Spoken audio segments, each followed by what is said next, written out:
आपले जीवन हे आपणास मिळालेले एक दान आहे. त्याचे दान करीत राहिल्यानेच त्याचे मोल वाढते. नमस्कार मित्रांनो, आज आपण एक नवीन व्हिडिओ पाहतोय ज्याच्यामध्ये तुम्हाला प्रेरणा तर मिळेलच, पण नक्कीच शिकण्यासाठी सुद्धा खूप काही असेल. एकदा एक लोहारदादा ऐरणीवर हातोड्याने घाव घालत होते. मी त्यांना विचारलं, किती वर्ष झाली हातोडी आणि ऐरणीला? लोहारदादा म्हणाले, हातोड्या अनेक तुटल्या, पण ऐरण मात्र तशीच आहे. मी विचारलं, असं का? तेव्हा त्याने सुंदर उत्तर दिले. ते म्हणाले, घाव घालणारे तुटतात, पण घाव सहन करणारे तुटत नाहीत, तर ते कणखरपणे उभे राहतात. गोष्ट छोटीच आहे मित्रांनो, पण आपण त्याच्यातून खूप काही शिकू शकतो. काय शिकायचं आहे हे मी सांगायची गोष्ट नाही, तुम्ही काय समजायचं ते समजून नक्कीच घेऊ शकता. चला तर आपण आज व्हिडिओला सुरुवात करूया. आज आपण भाषण कला अवगत करण्यासाठी नेमक्या कोणत्या स्पर्धा आपण ऐकू शकतो, श्रवण करू शकतो, ज्याच्यातून आपली भाषण कला अवगत चांगल्या पद्धतीनं होऊ शकते. ती नेमक्या कोणत्या स्पर्धा आहेत ते आपण आज बघणार आहोत. त्याच्यामध्ये आपण काय करू शकतो, त्याच्यातली पहिली आहे कथाकथन. कथाकथन लहान मुलांसाठी कथाकथन स्पर्धा योग्य ठरतात. कोणतीही नीतिकथा, बोधकथा ही संस्कारक्षम असते. अशी कथा सांगण्याची संधी मुलांना मिळते. कथन शैलीतून एखादा प्रसंग आपण जिवंत करून सांगू शकतो. कौशल्य आपल्याला विकसित करता येते. कथा सांगताना ती सांगण्याची ढब, हावभाव, आवाजातील चढउतार, ओघ या गोष्टींचा विचार करणं गरजेचं असतं. त्यामुळे भाषण कलेचा पाया भक्कम करण्यासाठी, सभाधीटपणा येण्यासाठी आपल्याला कथाकथन या स्पर्धेचा उपयोग नक्की होईल. या स्पर्धा अगदी पहिलीपासून ते विश्वविद्यालयीन मुलांसाठी उपयुक्त ठरतात. म्हणून भाषण कला अवगत करण्यासाठी कथाकथन योग्य आहे. कविता पाठांतर आणि उतारा पाठांतर. मराठी, हिंदी, इंग्रजी या कोणत्याही भाषेतील कोणतीही उत्तम कविता पाठ करून म्हणता आली पाहिजे. यासाठी अशा पाठांतराच्या स्पर्धा जर आपण घेतलेल्या असतील, पाठांतराची आपल्याला सवय लागते. शब्द कसे उच्चारावेत, कवितेची लय कशी पकडावी, त्याचा आशय कसा प्रकट करावा याचं ज्ञान आपल्याला या स्पर्धेतून मिळतं. अशा स्पर्धेत वाचिक अभिनयाला वाव मिळतो. म्हणून या प्रकारच्या स्पर्धा विद्यार्थ्यांसाठी उपयुक्त ठरतात. त्यानंतर आहे उतारा पाठांतर. आता उतारा म्हणजे भाषणही नाही की नाट्यही नाही, तर आवाजातील चढउतारांसह विचार प्रभावीपणे, अस्खलितपणे मांडणं.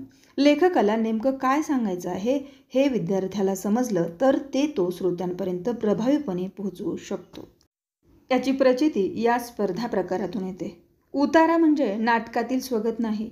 उतारा ऐतिहासिक, वैचारिक, ललित वाङ्मय या प्रकारातील असला पाहिजे. त्यात सुंदर विचारमंथन असलं पाहिजे. केवळ पाठ केलेला उतारा एकाच लयीत भराभर न म्हणता. पुढचा भाग आहे नियोजित भाषण. कोणत्याही भाषा माध्यमातून या प्रकाराच्या स्पर्धा घेता येतात. या भाषण प्रकारात भाषणाचा विषय दिलेला असतो. 4 ते 5 विषयातून आपल्याला आवडेल तो विषय निवडायचा असतो. यात विषयाची निवड महत्त्वाची असते. विषय आधी माहीत असल्याने पूर्वतयारी करून भाषण करता येते. याचा कालावधी हा वयोगटानुसार निश्चित केलेला असतो. समयस्फूर्त भाषण म्हणजे हा भाषण प्रकार भाषणाचा कस लागणारा ठरतो. यात पाठ केलेलं भाषण म्हणायचं नाही.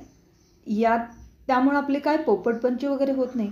त्यामुळे सहभागी विद्यार्थ्यांना प्रत्येकी 2 चिठ्ठ्या उचलून त्यातील एका विषयाची निवड स्वतःच करायची असते. त्या विषयावर विचार करण्यासाठी, त्याला भाषण करण्यासाठी असलेल्या वेळेचा दुप्पट वेळ दिला जातो. स्पर्धेच्या ठिकाणीच त्याला कागद, पेन्सिल दिली जाते. त्यावर काढलेले मुद्दे त्याने स्वतःच तयार केलेले असतात.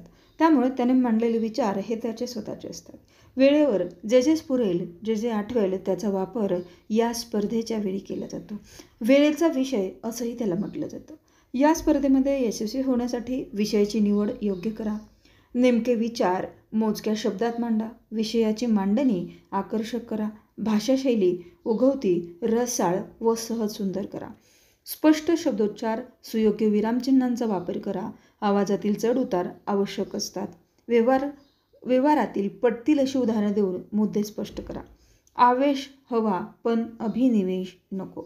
विनोदबुद्धी हवी पण त्यामुळं श्रोत्यांना हसवण्याचं कसब साध्य होतं. मिश्किलपणा असेल तर तुमचे विचार श्रोत्यांना आवडतात. थोडक्यात जर सांगायचं झालं तर समयस्फूर्तीमध्ये कल्पनांची भरारी, अनुभवाची समृद्धी व विचारांची सखोलता यांची खरी कसोटी लागते. श्रोत्यांच्या नजरेला नजर देऊन धीटपणे बोलावं आणि हे सगळं जर साध्य झालं तर तुम्ही नक्कीच बाजी माराल, यात शंका नाही.